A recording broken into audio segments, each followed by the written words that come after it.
Glória a Deus. Amém, queridos? A paz do Senhor, amém? Vamos aplaudir a presença do Senhor. Glória a Deus, aleluias. Eu quero neste momento agradecer a vocês que nos visitam, vocês que tiraram parte do seu tempo para vir nessa noite exaltar o santo nome do Senhor juntamente conosco, amém? Quero te dizer que você é muito bem-vindo nessa casa, fique bem à vontade, amém? E o Senhor tem uma palavra para falar com você nessa noite, amém? Estende suas mãos aqui para frente, vamos orar pela vida do pastor Rogério, né? Deus já escolheu ele para trazer a mensagem aos nossos corações, vamos pedir que o Senhor venha nos preparar para ouvir, amém? Amado Deus e poderoso Pai, Senhor, nós queremos neste momento nos colocarmos diante da Tua presença, no centro da Tua vontade, apresentar a Ti, ó Deus, a vida do Teu filho, pastor Rogério, a qual o Senhor que escolheu, Pai, para trazer essa mensagem nesta noite. Deus, nós sabemos que o Senhor já preparou a mensagem, já desceu ao coração dele. O que nós te pedimos agora é que o Senhor prepara a Tua igreja, Pai, para ouvir, Senhor, tudo que o Senhor tem para nós nessa noite. Faça dele, Pai, a vontade do Senhor em cima deste altar. Fala com ele e fala com cada um de nós através da vida dele. É o que nós te pedimos no nome de Jesus. Amém? Vamos aplaudir a presença do Senhor, queridos?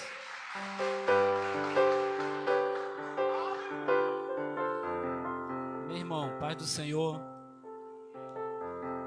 Estamos felizes, né, por essa oportunidade de estar na casa do Senhor, onde podemos ter esse privilégio, né, que muitos não têm. Talvez hoje muitos estão trabalhando, né, estão em escala e não pode estar aqui no culto hoje à noite. E nós com essa grande oportunidade, né, que Deus nos concedeu para estarmos aqui para adorar o seu santo nome. Ficou um pouco um retorno. Eu queria falar nessa noite, quiser baixar um pouquinho? Eu queria falar nessa noite, está lendo um versículo nessa noite sobre Ezequiel capítulo 37 e o versículo 4.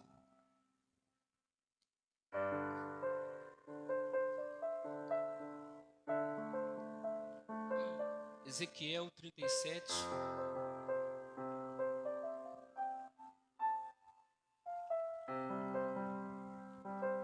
Amém?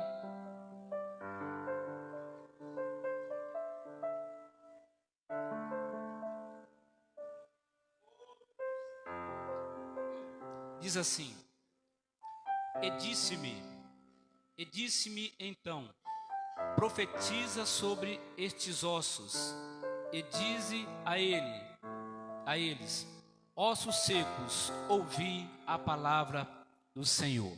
Amém? Pode assentar. Irmão, esta palavra, essa mensagem, eu creio que todos nós já conhecemos, sobre o vale de ossos secos. Eu acho que não tem ninguém que nunca ouviu alguém pregar sobre isso ou que nunca leu sobre esta passagem.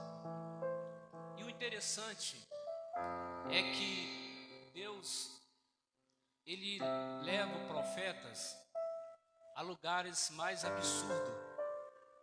Leva profeta à cisterna, leva profeta a palácio e leva profeta a um vale de ossos secos.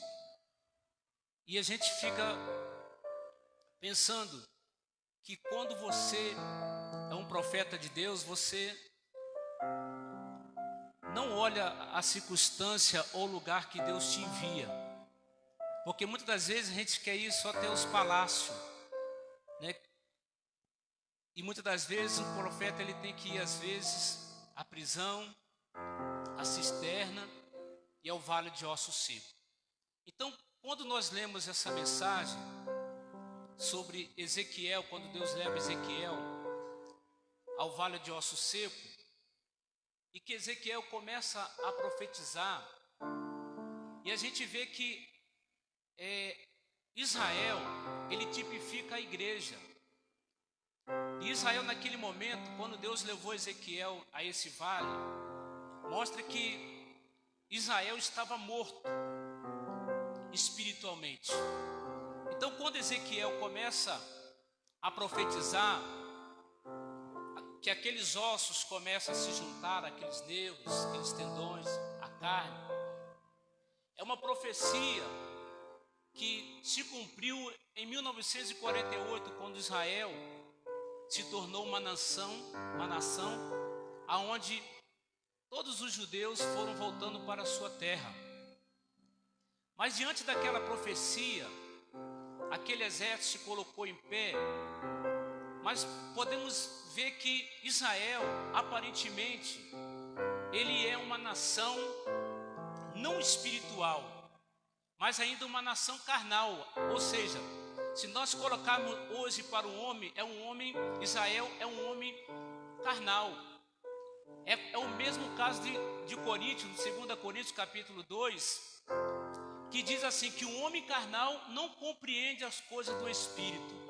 É o que acontece com Israel, eles não conseguem entender as coisas do Espírito de Deus. Por quê? Porque ela se discerne espiritualmente. Então, a igreja de Corinto, apesar de ter os dons espirituais, era uma igreja carnal. Então, Israel ainda é um Israel carnal. E quando que isso vai acontecer? Depois eu vou falar sobre isso. Quando que vai acontecer de Israel se tornar um Israel espiritual? Então, a gente começa a entender certas coisas. Que quando Deus fala para Ezequiel profetizar, Deus quer que nós profetizamos, principalmente algo que nós desconhecemos. Porque muitas das vezes nós queremos profetizar algo que nós já conhecemos. Não sei se é do conhecimento de alguém. Antigamente, Deus me usava muito em profecia. E nós fomos na casa de uma irmã. E o irmão que estava comigo disse assim: aquela irmã passa por muita luta. Entrega uma mensagem, de bênção para ela. E eu fiquei assim, mas é a realidade. Porque muitas das vezes, os profetas de hoje, eles só entregam bênção, só entregam mensagem que alegra o nosso coração. Mas o verdadeiro profeta de Deus, ele fala aquilo que Deus colocou no seu coração. Não é uma mensagem planejada, é uma mensagem revelada. Então, a igreja de Corinto era uma igreja carnal. A igreja de Sardes era uma igreja morta. E quais são as características de uma igreja morta? Então, tipificando Israel, Israel tipifica a igreja. A igreja de Sardes também estava morta espiritualmente, como Israel está morto espiritualmente. Então, como que nós temos a característica de uma igreja morta?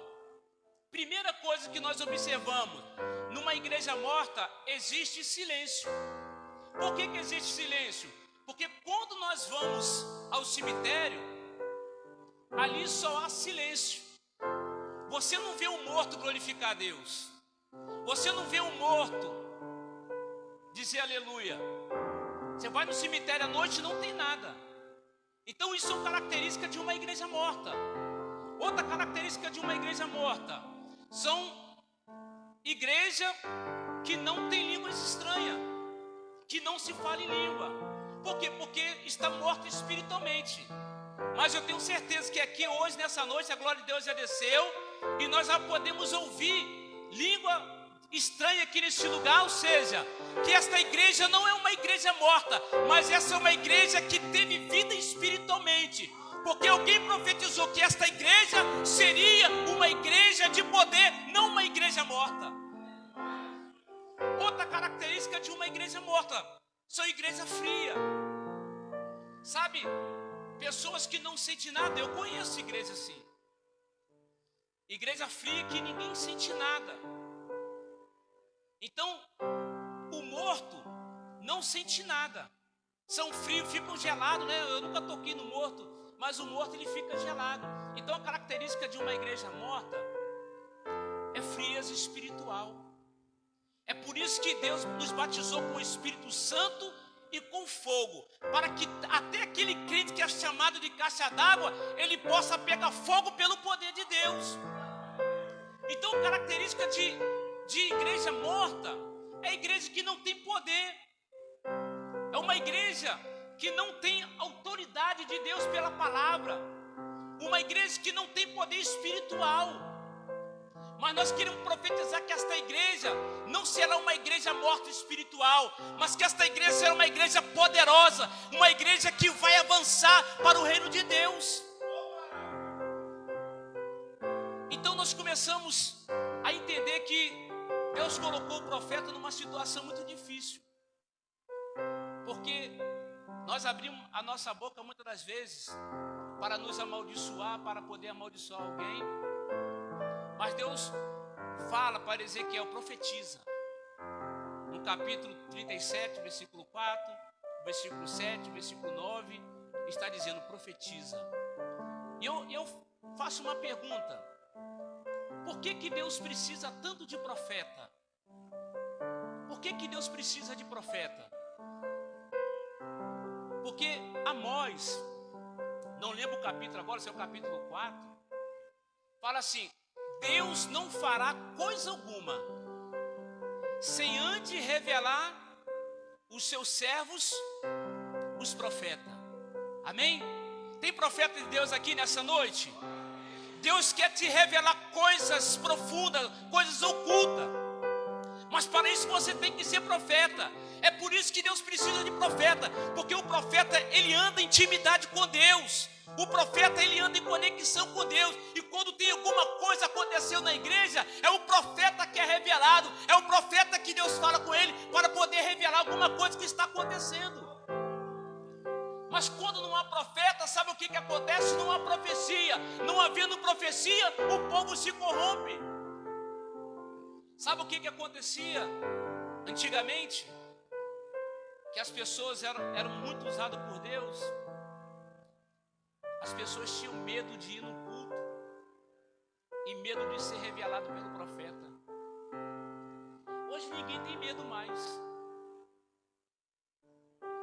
Hoje acabou o medo do profeta.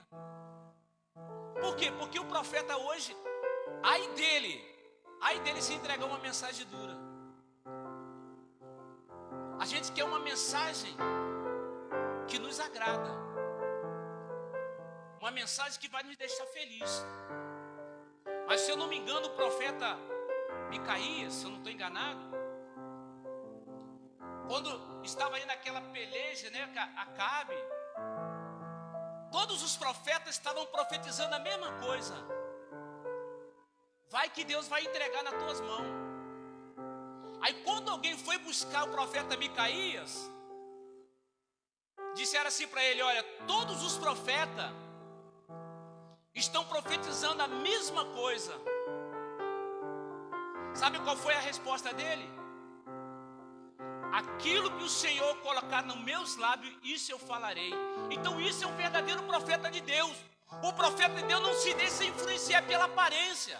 O profeta de Deus não se deixa influenciar por aquilo que estão dizendo, não. Ele tem personalidade. Ele vai falar aquilo que Deus colocar no coração dele. Ele não tem medo. Ele pode até perder a cabeça como João Batista, mas ele vai falar somente a verdade. Ele vai entregar aquilo que Deus colocou no coração dele. Então Deus precisa de profeta. Sabia que tem coisa que só profeta faz? Só profeta pode fazer. Quando o sunamita perdeu o filho, o profeta Eliseu disse assim para Geazi, olha, pega o meu bordão, vai lá e coloca no menino. Ele pegou o bordão do profeta, colocou no menino e nada aconteceu. Aí quando o profeta chega, ele ressuscita o menino. Está vendo a importância do profeta? Não adianta. Tem coisa que é só o profeta, mas eu tenho certeza, irmão, que nessa noite Deus vai te levantar como profeta. Deus precisa de profeta. Deus falou para Ezequiel, Ezequiel, profetiza sobre esse vale. E nós temos que fazer isso, nós temos que profetizar. É difícil ser profeta às vezes. A gente fala algo que a gente fica preocupado quando a gente tem que falar algo duro para alguém. Dá temor. Porque vocês podem reparar, mensagem para pastores, né, geralmente são mensagens boas. Aí do profeta, né? Aí se entregar uma mensagem dura. Então muitas das vezes Deus coloca uma palavra no nosso coração e a gente fica com medo do homem, com medo de entregar aquilo que Deus colocou no nosso coração. A gente procura temer mais o homem do que a Deus.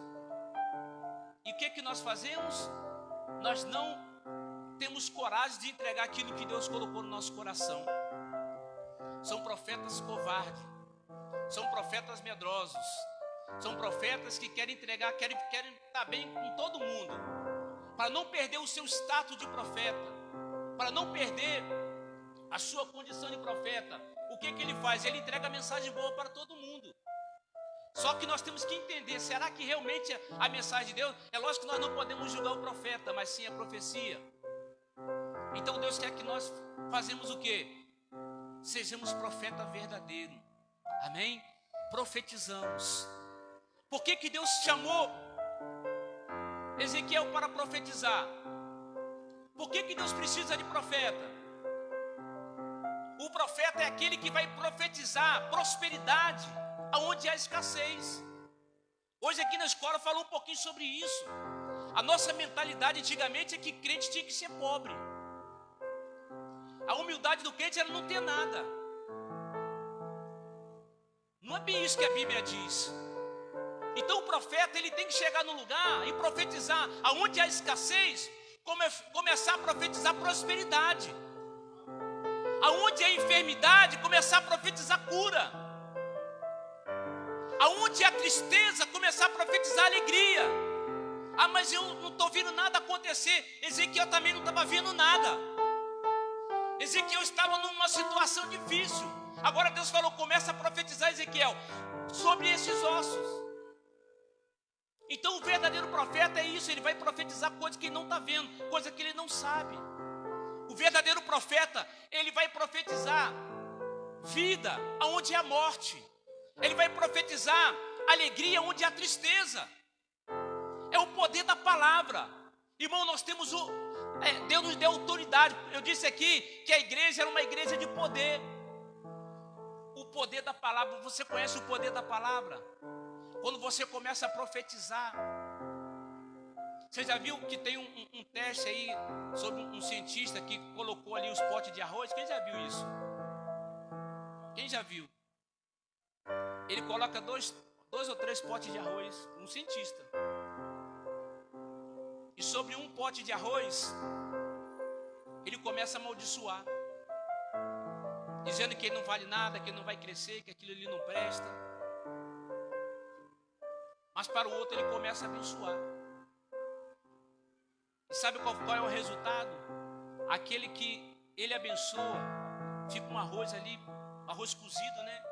Ele fica um arroz bom. Aquele outro que ele amaldiçoou, fica um arroz esquisito. O poder da palavra. É por isso que Deus precisa de profeta, porque o profeta tem autoridade para poder abençoar. O profeta ele tem autoridade de Deus para poder mudar a situação, para mudar a história de alguém.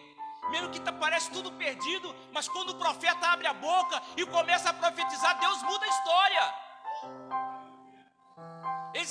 Ezequias estava ali praticamente para morrer.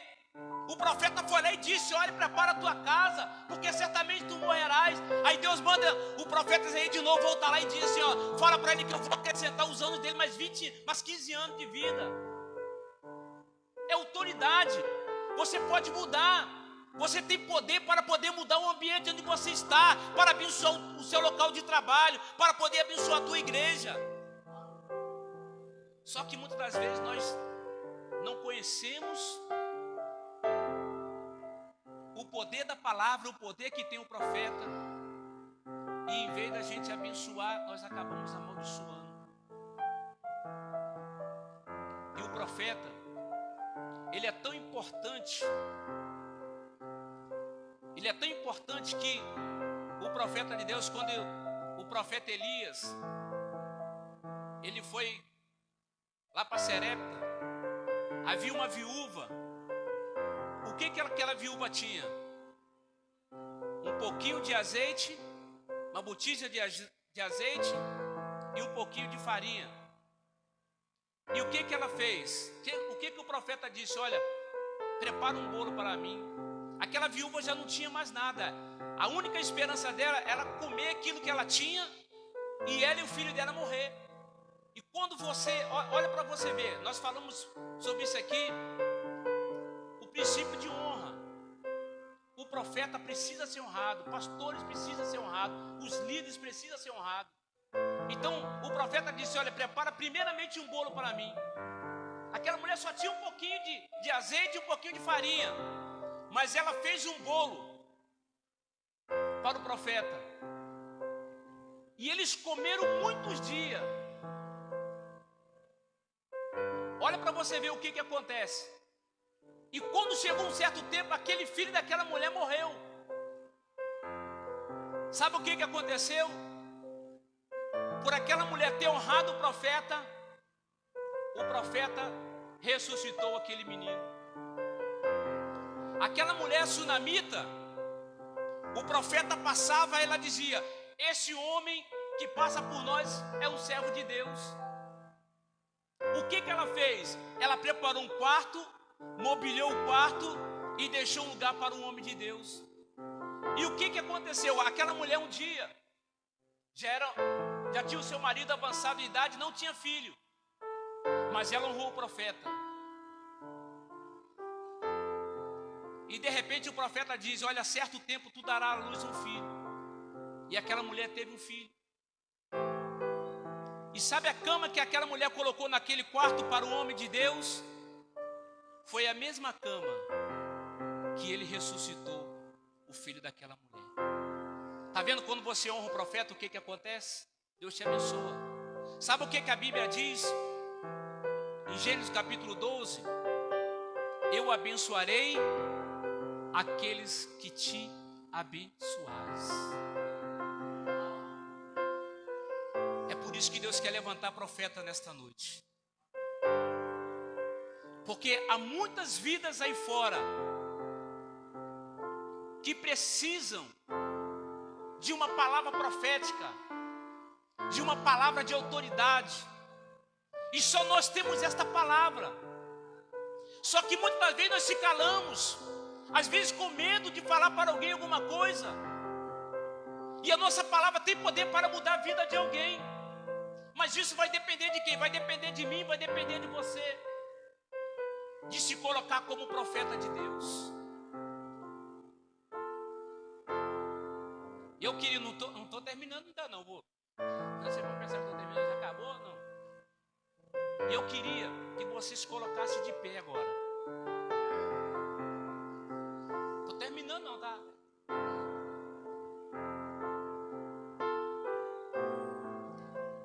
O que eu disse aqui? Deus precisa de quê? Profeta. O que o profeta faz? Profetiza. Então nesta noite Deus está te levantando como profeta para você profetizar. E eu quero que você profetiza sobre a tua vida. Pode fechar os seus olhos.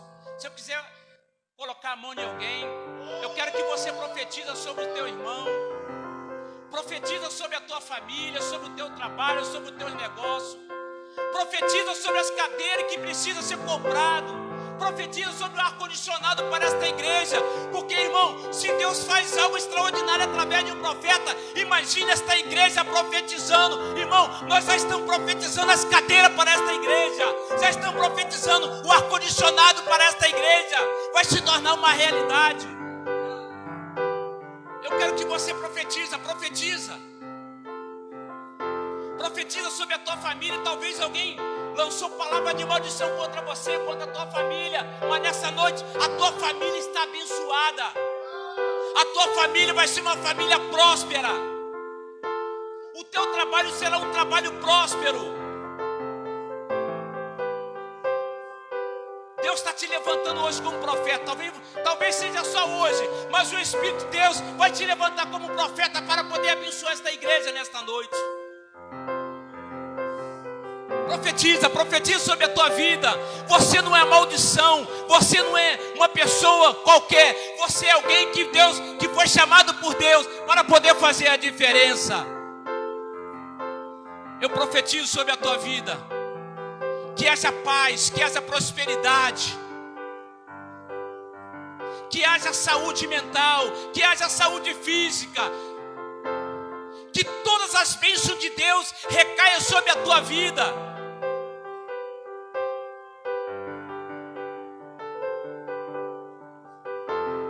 Aleluia. Eu profetizo que você será cheio. Você será batizado com o Espírito Santo. Eu profetizo dons espirituais sobre a tua vida. Eu profetizo uma unção extraordinária sobre a tua vida. Ei, mandara show, bedebas. Aleluia. Aleluia.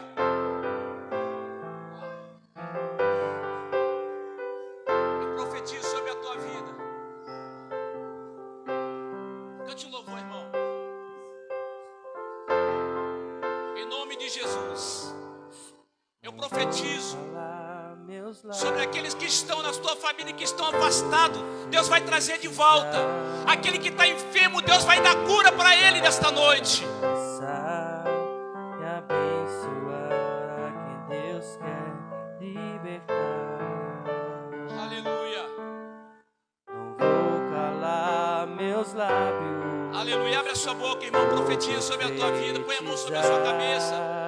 Profetiza sobre a tua vida, sobre o teu ministério. Eu profetizo que esse ministério será um ministério próspero, que esta igreja irá crescer, que nós teremos 2 cultos no dia de domingo. Esta igreja será uma igreja próspera e abençoada por Deus. Vou profetizar, nenhuma maldição te alcançará. Eu sei que Deus tem pra ti um manancial cujas águas nunca falharão. Eu sei que Deus tem pra ti um manancial cujas águas nunca secarão.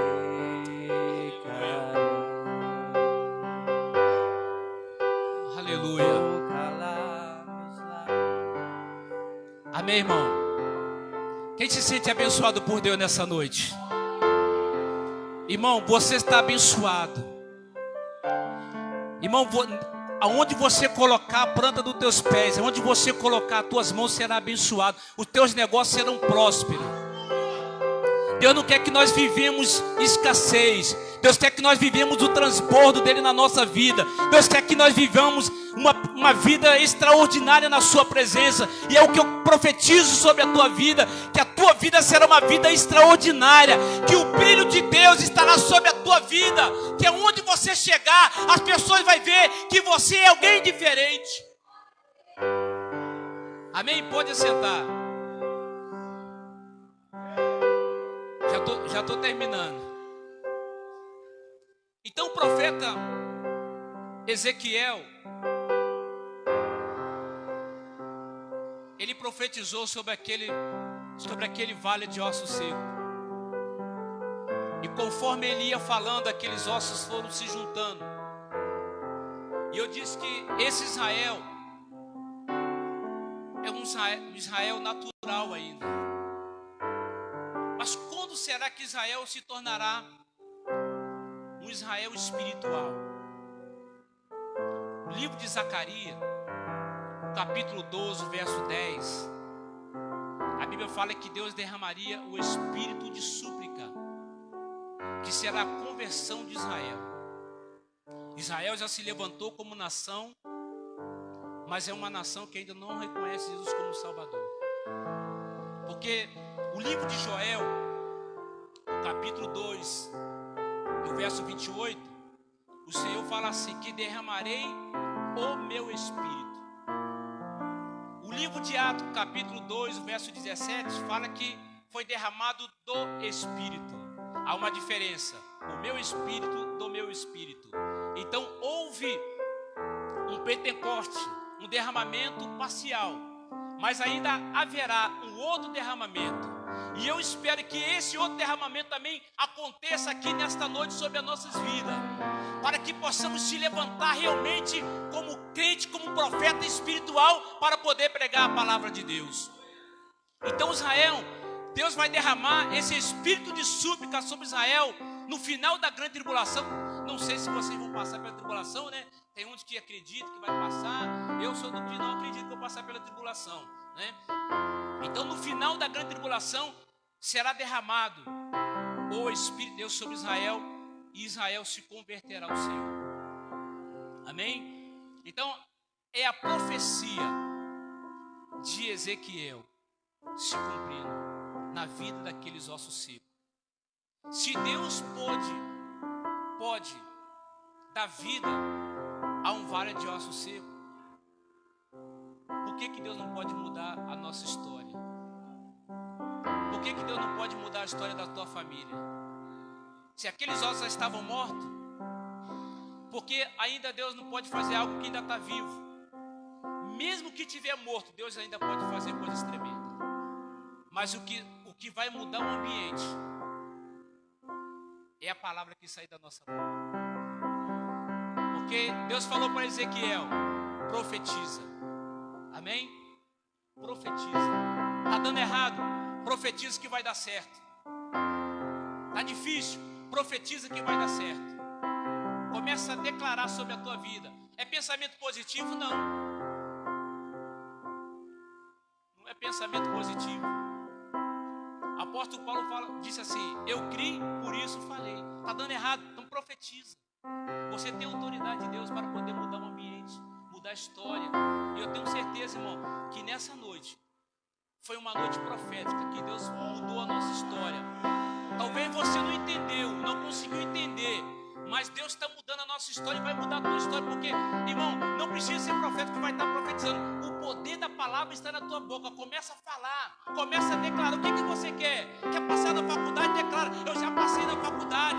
Quer passar na autoescola? Começa a declarar, eu vou passar de primeira na autoescola. Está nas tuas mãos. Ezequiel ficou ali com medo daquele desafio, porque era muito grande. Como é que os outros vão voltar a viver? Mas depende de você. Deus vai mudar a tua história. Está difícil? A partir de hoje, começa a profetizar que as coisas vão começar a acontecer. Amém? Ezequiel começou a profetizar e começou a escutar um barulho. Eu também já começo a escutar um barulho aqui. Um barulho de vitória. Um barulho que Deus está trabalhando a nosso favor. Que grandes coisas, irmão. Talvez você não está vendo porque você ainda não está com os seus olhos espirituais abertos. Mas que grandes coisas, a partir de hoje, vai começar a acontecer na nossa vida. Amém?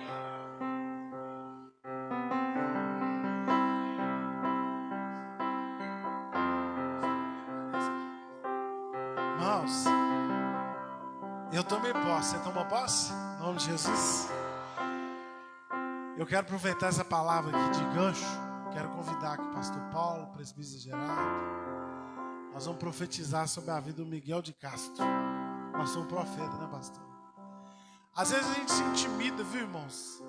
Igual o pastor Rogério disse. E eu quero louvar a Deus por essa palavra, porque é uma palavra que coube ao nosso coração. E eu quero profetizar que nós iremos viver o sobrenatural de Deus nas nossas vidas. Amém? Então, o que antes dava errado vai passar a dar certo. O que antes não estava dando certo, Deus vai fazer cumprir na sua vida. Amém? Quero chamar aqui a Poliana também. Traz a Pâmela. Nós vamos apresentar o pequeno Miguel, irmãos, ao Senhor. O Miguel que nasceu tem 3 meses, é isso mesmo?